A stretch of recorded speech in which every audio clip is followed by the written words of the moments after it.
आप बैठ के कुर्सी तोड़ते हैं, बैठ करके बस जो सरकार देती है उसी रोटी पे पलते हैं, लेकिन जो काम सौंपा गया वो काम को नहीं करते हैं। जब मीडिया सवाल करता है उससे भागने की कोशिश करते हैं। हाँ, मोबाइल वहीं से स्टैंड से उठा लिया गया, मुझे वहां तक जाने का मौका भी नहीं, डिलीट होगा ये।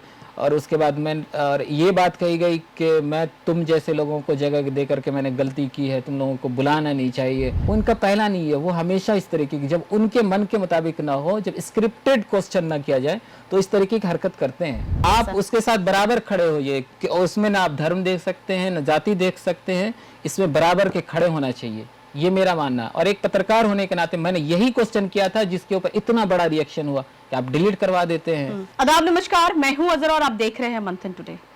नवादा में मॉब लिंचिंग की घटना से बिहार में राजनीति में उबाल आ गया है। आपको बता दें कि इस घटना से कानून व्यवस्था पे सवाल खड़ा हो गया है और कुछ दिन पहले अल्पसंख्यक कल्याण मंत्री जमा खान भी वहां गए थे उनके परिवार से मिलने के लिए। इन्हीं सब संदर्भ में हम बात करेंगे। हमारे साथ हमारे सहयोगी हैं सालिक, बहुत बहुत स्वागत है आपका। शुक्रिया जी सालिक, आज आप अल्पसंख्यक आयोग गए थे, तो वहां आप गए थे इंटरव्यू लेने के लिए, तो क्या हुआ वहां का पूरा घटना वो बताइए आप। देखिए, घटना जो है मैं शुरू से बताना चाहता हूँ कि हमने सुबह ही फ़ोन किया था अल्पसंख्यक आयोग के जो चेयरमैन है गुलाम रसूल बलियावी साहब, हमने फ़ोन किया कि आपका इंटरव्यू करना है और थोड़ा समय चाहिए आपका। तो उन्होंने कहा कि आप वहीं ऑफिस में ही आ जाइए, अल्पसंख्यक आयोग का जो ऑफिस है हाई कोर्ट के पीछे। तो मैंने कहा ठीक है मैं आ जाऊँगा। उन्होंने 3 बजे का टाइम दिया था। मैं उनका ऑफिस पहुँचा प्रोग्राम के बाद, तो उन्होंने कहा कि सालिक, मैंने कहा जी। तो उसके बाद बात चलती रही, इधर उधर की बातें बहुत सारी इंटरव्यू के लिए। पहले तो वो हमने कहा कि इंटरव्यू लेना है, उन्होंने कहा थोड़ी सी बैठिए, और बिठाया, थोड़ी देर तक बातें चलती रही। लास्ट में उन्होंने कहा कि ठीक है इंटरव्यू कर लीजिए, मुझे भी निकलना है। मैंने कहा ठीक है इंटरव्यू करते हैं। इंटरव्यू जब शुरू हुई, सबसे पहले उन्होंने पूछा कि किस टॉपिक पर करना है। हमने कहा जो अभी बर्निंग इशू है, नवादा की घटना है, उसको ले मॉब लिंचिंग जो एक बड़ी घटना है, और बिहार में इस तरीके की घटना जो है नहीं देखी गई थी। जिस तरीके से धर्म का मामला आया और वो कई सारी चीज़ें मीडिया में है, वो सब उन सब चीज़ों पर बात करने की ज़रूरत है नहीं। तो हमने कहा कि इन सब चीज़ों पर बात कर लेते हैं। उन्होंने कहा कि अच्छा, सोचा, उन्होंने कहा ठीक है बात कर लेते हैं। उन्होंने बात करी, तो करीब 10-12 मिनट तक लगातार हमारी इंटरव्यू चल रही थी, और स्टैंड पर हमने अपना कैमरा लगाया और उसके बाद शूट कर रहे थे ऐसे ही। तो इत्तेफाक की बात, मैंने ये मुझे किसी ने बताया था कि उनके आगे पीछे करते हैं, कासिफ नाम के हैं, तो वो वहाँ पर उनके हमेशा कैमरा जो भी अगर आता है उनके साथ पत्रकार बात करने के लिए, तो अपने कैमरे से भी शूट करते हैं, अपने मोबाइल से वो शूट करते हैं साथ में। और मेरे साथ भी वही हुआ। मैंने कहा नॉर्मल है, मैं बात करने आ रहा हूँ, और एक मैंने बता दिया इशू क्या है। हालांकि चोरी छुपे गए नहीं, परमिशन के साथ गए, टाइम लिया, फिर उसके बाद मैं उनके साथ गया था। मैंने कहा एक अल्पसंख्यक आयोग जो है उनकी जिम्मेदारी बनती है, एक बड़ी जिम्मेदारी है। आपने ऐसा कौन सा सवाल पूछा था? क्या लगता है कि कौन से सवाल पे वो नाराजगी लगी या उन्हें डर लगा? 12 मिनट तक हमने शुरू में यही पूछा कि अल्पसंख्यक आयोग जिसकी एक बड़ी जिम्मेदारी होती है, अगर अल्पसंख्यक समुदाय पर किसी तरह की अगर घटना घटती है, कि अगर किसी तरीके का जुल्म होता है, तो उसके साथ खड़ा रहता है पूरा एक सरकार ने एक पूरा सिस्टम बनाया हुआ है अल्पसंख्यक आयोग। तो आप वहाँ पर गए या नहीं गए, आपकी टीम गई और आपने क्या कुछ किया, डीएम एसपी से बात की, क्या किया नहीं किया, तो उसको लेकर के वो पहले तो घुमाते रहे 5 मिनट तक, कई चीज़ों को, ये हुआ वो हुआ, और उसके बाद आपने देखा नहीं किन लोगों की गिरफ्तारी हुई है, वो एक उस पर बात करना चाह रहे थे। तो मैंने कहा कि नाम ले लीजिए, नाम लेने में क्या दिक्कत है आपको? फिर कहा कि नहीं मैं नाम नहीं लूँगा, आप ही ले लीजिए। मैंने कहा कि मैं तो बोल रहा हूँ, आपसे मैं सवाल कर रहा हूँ, आप जवाब दीजिए। उसके जब घुमाते रहे 2 बार मैंने बोला कि सर मैं जो सवाल कर रहा हूँ उसका सीधा जवाब दे दीजिए, आप गए या नहीं गए? उन्होंने कहा अल्पसंख्यक के जो मंत्री है जमा खान गए। मैंने कहा हाँ सबको पता है, दुनिया को पता है वो गए, लेकिन आपका आयोग क्या कर रहा था? आपका आयोग गया या नहीं गई? आप पूरा वो उस पर भी घुमाते रहे। उसका जब इसी पर हमने 2-3 बार सवाल कर लिया तो वो भड़क उठे कि नहीं आप एक एजेंडा सेट करके आते हैं, आपको किसने भेजा है, क्या एजेंडा? हमने कहा मैं निष्पक्ष पत्रकार हूं और मैं सीधा सवाल करता हूं। तो जो आसिफ बैठे थे उधर स्टैंड जो हमारा लगा हुआ था कैमरा, पहले तो उसको ऑफ किया, फिर उसका कहा इसको डिलीट करो। हमने कहा कि ये आपको अधिकार नहीं है डिलीट करने का, मैंने शूट किया, जो कुछ किया है सब सामने, अगर मैं झूठ बोल रहा है आप झूठ बोल रहे हैं तो सब पब्लिक के सामने है, आप पब्लिक में आने दीजिए ना, आप उस चीज़ को छुपाना क्यों चाहते हैं? अगर किस चीज आपको का इतना- डर है आपको? हाँ, किस चीज का डर है?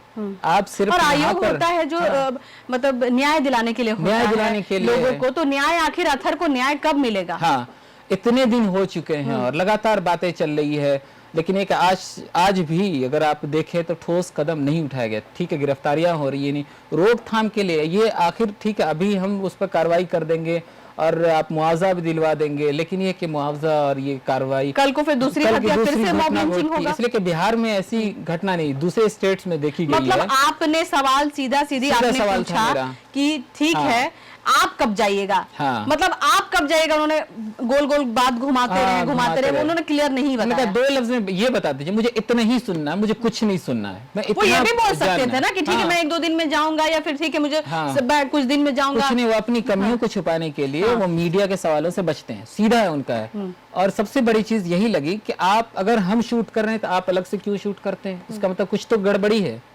आप इसका मतलब अरे ये कि आप उसको आप अगर हाँ। आपको था तो आप बोलते ठीक है आप वो पोर्शन हटा दीजिए। हाँ। ये भी तो कई सबसे लोग बड़ी, कहते हैं ना, किसी का मोबाइल लेना किसने अधिकार दिया? मेरा उन्होंने ले लिया और उनको उसको डर डिलीट किस किया। चीज का हो गया? डर यही सवाल से है, डर हो सवाल गया। से डर गया, सवाल से सवाल डर। का डर है। और आप जो है बचना चाहते हैं, आपने जिस जिम्मेदारी को कबूल किया उसको नहीं निभाना चाहते हैं।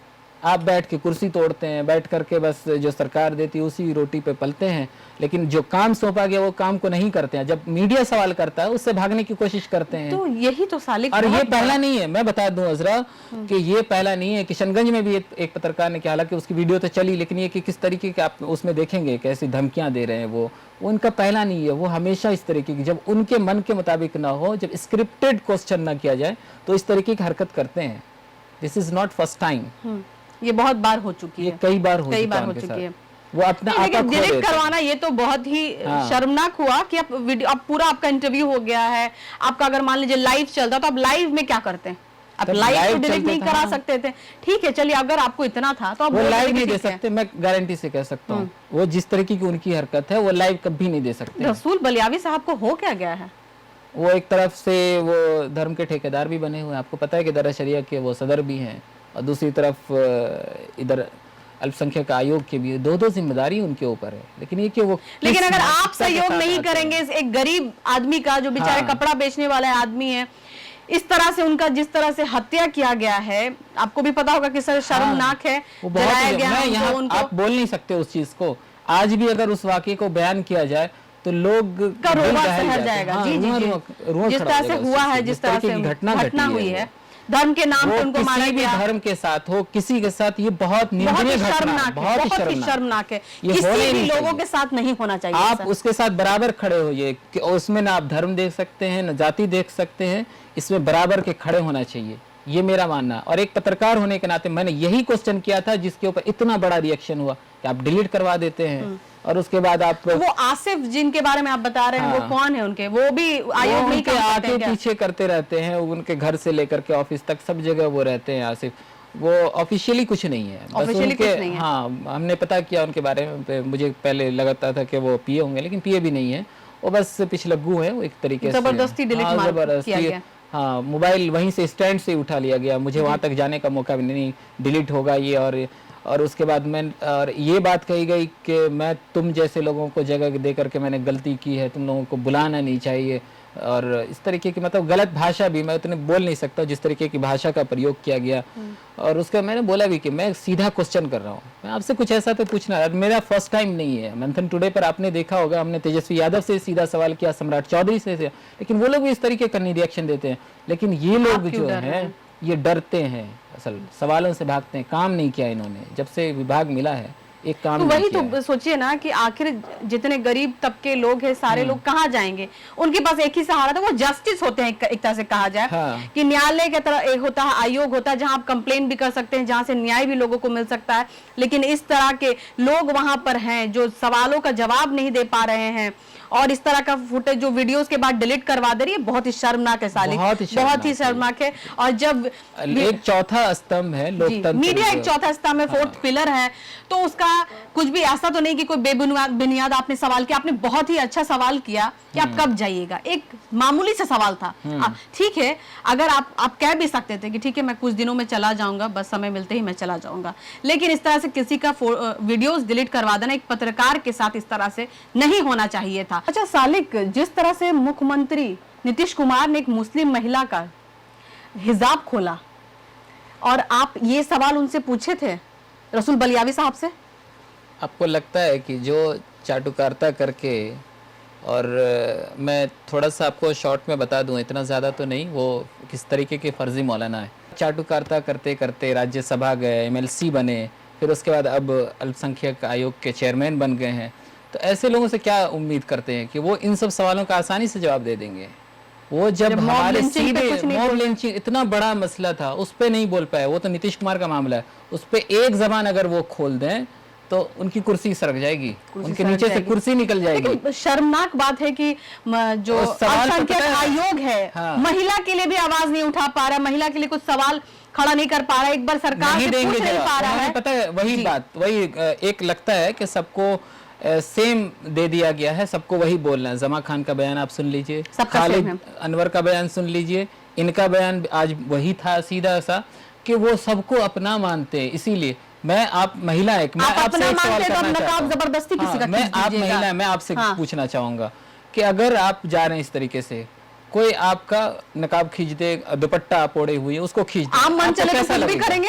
जब आप एक उच्च पद पे है, एक गरिमा है, आपकी एक डिग्निटी है, आप मेंटेन नहीं कर पा रहे हैं, मुख्यमंत्री हो के नहीं कर पा रहे हैं, तो आम जो मन चले हैं रोड पे, तब तो उनको तो मतलब समझिए तो आरक्षण की बात करते हैं, 35% आरक्षण की बात कर रहे हैं महिला का, महिला ने नौकरी भी ठुकरा दिया। आप सोच लीजिए महिला की गरिमा कितनी है। जो रिपोर्ट आई है उसमें सीधे तौर पर कहा कि मैं सहम गई इस वाकये के बाद और मैं कोलकाता आ गई, और उसके बाद मेरी हिम्मत नहीं हो रही है कि मैं बिहार आकर के मैं इसको ज्वाइन करूं दोबारा से। वो कह रही कि मेरी सोच समझ सब कुछ खत्म हो चुकी है, मैं सोच नहीं पा रही हूँ मैं कैसे उसको ज्वाइन करूं दोबारा से। मैंने इतनी मेहनत करी और मेरा ये इरादा था कि मैं आगे चल करके अपने पेरेंट्स को, जो मम्मी पापा है उनको सपोर्ट करूँ, जो बड़े भाई हैं उनके कंधे से कंधे मिला करके मैं मजबूती के साथ खड़ी रहूँ, एक डॉक्टर बन करके मैं उन लोगों के साथ जो है कदम से कदम मिला करके आगे बढ़ सकूँ, घर को जो है सपोर्ट कर सकूँ, फाइनेंशियल सपोर्ट। लोग कहते हैं कि मुस्लिम का हम बहुत सपोर्ट कर रहे हैं, मुस्लिम को आगे बढ़ाना चाहते हैं, अल्पसंख्यक समाज को हम आगे बढ़ाना चाहते हैं, महिलाओं को आगे बढ़ाना चाहते हैं, लेकिन देखिए तो जब महिला आ रही है आपसे अपॉइंटमेंट लेटर तो अब जबरदस्ती हिजाब खींच रहे हैं। अब कर क्या रहे हैं? और जब ये सवाल उनसे पूछा जाएगा तो बोलेंगे वो मेरी पोती है, तो उनकी बेटी है, तो इस तरह का सवाल इनका जवाब रहता है सारे लोग का। और सबको सेम दिया गया लिख करके, ऐसा लगता है। आप जिससे भी पूछेंगे ना, अभी तक तो 3 लोगों का बयान जो आप जो सोशल मीडिया पे वायरल आप देख लीजिए, सबका सेम है। ऐसा लगता है उनको लिख के दिया गया, आपको जवाब यही देना है, जो भी पूछे बस ये जवाब चिपका देना। और तो सारे लोग जो भी है चटुकारिता करते करते वहां तक पहुंच गए हैं। और अब जब मेन जब आपको इंसानियत ही आपके अंदर बची नहीं है, आप एक गरीब तबके के लोग का मदद नहीं कर पा रहे, आप कुछ नहीं कर पा रहे हैं, तो उस पद पे रह के भी आपके अंदर क्या कुछ थोड़ा सा भी शर्मनाक नहीं है? आपको थोड़ा सा भी अफसोस नहीं आ रहा है कि सरकार के लोग हैं, आपको जाके सत्ता में है, आप सबसे पहले तो आप सत्ता में, आपको वहां से जाकर आपको नवादा में जाके परिवार से मिलना चाहिए था सबसे पहले, उसको जो बोला था भरण पोषण जो भी है उसका पहले जो है मुआवजा मिलना चाहिए था उसको, लेकिन इसको कुछ नहीं मिल पाया। जी, उनकी जो है कुर्सी पे वो टिके हुए, उनको कहीं ऐसा लगता है कि उनको डर लग रहा है कि अगर हम थोड़ी देर के लिए बिहार से बाहर चले गए, कहीं चले, हमारी कुर्सी न सरक जाए, इतना खौफ उनको लगता है, वो कहीं जाना ही नहीं चाहते। तभी तो साले खौफ था, तभी तो वीडियो डिलीट कर दिया। अगर खौफ नहीं होता और अगर वो ईमानदार होते तो वो उस वीडियोस को रखते, बोलते ठीक है कर लीजिए, कोई बात नहीं, हम कुछ दिन में जाके मिल लेंगे। खौफ था तभी तो उन्होंने हटवाया। हमने सीधा सा क्वेश्चन किया था, लेकिन उनसे ये भी नहीं हो सका। इस तरीके की आप लोकतंत्र की बात करते हैं, चौथा स्तंभ है, लेकिन उसको भी कमजोर खुद कर रहे हैं। ये इस तरीके के ये फर्जी मौलाना ही कह सकते हैं। आप क्या कहेंगे ऐसे लोगों को? अब सवाल ये है कि क्या अतहर को न्याय मिलेगा, ये तो आने वाला समय ही बताएगा। और अल्पसंख्यक आयोग इस पे क्या कुछ करता है ये देखना बड़ा दिलचस्प होगा। और रसूल बलियावी साहब कब जाते हैं अतहर के फैमिली से मिलने के लिए? फिलहाल के लिए इतना ही। देश और विदेश की ताजा खबरों को देखने के लिए देखते रहिए मंथन टुडे। अगर आपने हमारे चैनल को सब्सक्राइब नहीं किया है तो अभी करें, लाइक करें, शेयर करें, फॉलो करें। और ऐसी निष्पक्ष पत्रकारिता देखना तो देखते रहे मंथन टुडे। शुक्रिया।